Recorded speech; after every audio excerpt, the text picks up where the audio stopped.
Hi friends, నేను మీ నాగలక్ష్మిని. బాగున్నారు అందరూ? మేము కూడా బాగున్నామండి. అయితే ఇవాళ పాలకోవా రెసిపీతో మేము ముందుకు వచ్చేసాను. పాలకోవా రెసిపీ స్వీట్ షాపుల్లో ఎందుకు పనికిరామండి, అలా మనం ఇంట్లోనే తయారు చేసుకోవచ్చు. స్వీట్ షాపుల్లో మళ్ళీ మనమే ఇంట్లో తయారు చేసుకోవచ్చు. ఎలాగండి అంటారా? రండి వీడియో చూద్దాం. ఈ వీడియోలో అన్నీ చూపించాను, ఊరికే చెప్తున్నాను. మూకుల్లో నెయ్యి వేయండి, కొంచెం ఒక్క చెంచా చాలు. ఒక చెంచా నెయ్యి వేసి ఒక అర గ్లాసు నీళ్లు పోసేయండి. వెంటనే నీళ్లు పోసేసి ఇంత పంచదార వేయాలి. ఇంత పంచదార వేసేసి బాగా కలిపెట్టండి. అది కొంచెం పొంగులు వస్తుంది. పొంగులు వచ్చినాక కొద్దిగా పొంగులు రానిచ్చి అప్పుడేం చేస్తాము, పాలకోవా ఉంటుంది కదా, పాల పొడి, దాన్ని 2 గ్లాసులు తీసుకున్నా నేను. అంటే మొత్తం నేను 30 అయినాయి. అంటే గ్లాసుకి 15 అవుతాయేమో. మీరు ఒక గ్లాస్తో చేసుకోండి, ముందు మీకు కూడా తెలియాలి కదా. 2 గ్లాసులు పిండి పోసేసాను. ఏ పిండి? పాలపిండి. ఎటువంటి పాలపిండి అయినా పర్వాలేదు. ఆ పాల పౌడర్ వేసేసి బాగా కలియపెట్టాలి. కలియపెట్టినాక ఇంకొక అర చెంచాడు నెయ్యి వేయండి. అది కూడా బాగా స్లోగా పెట్టి కలియపెడుతూ ఉండండి. అప్పుడు ఏమవుతుందంటే ఈ నాన్ స్టిక్ ప్యాన్లో తెలిసిపోతుంది, అది మనకి దగ్గర పడిందా లేదా అనేది తెలిసిపోతుంది. అప్పుడు ఇలా దగ్గర పడ్డాక ఆగాలి. మనం వేడిగా ఉండలు చుట్టేద్దామంటే చుట్టలేము. చల్లారాక బాగా మర్దన చేసి దాన్ని ఉండల్లాగా చేసేసుకోవాలి. అంతే, పాలకోవా రెడీ. నచ్చితే లైక్ చేయండి, కామెంట్ చేయండి, సబ్స్క్రైబ్ చేసుకోవాలంటే చేసుకోండి.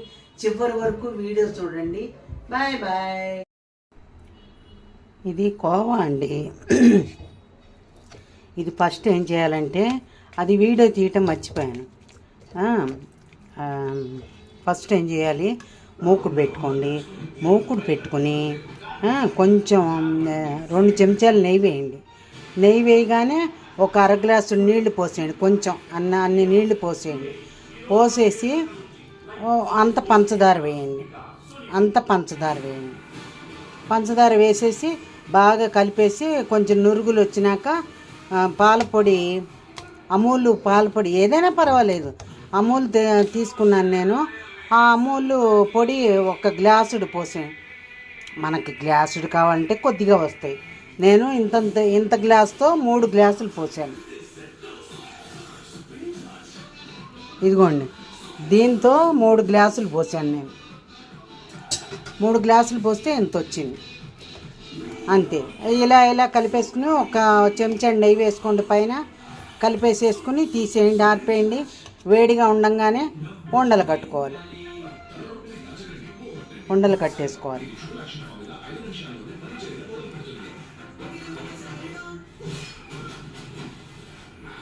ఉండలు కట్టుకుని ఇలా పెట్టుకోవాలి. అంతే, ఈజీ అండి. కోవాలు అనుకుంటాం కానీ ఇంట్లోనే ఈజీగా తయారు చేసేసుకోవచ్చు.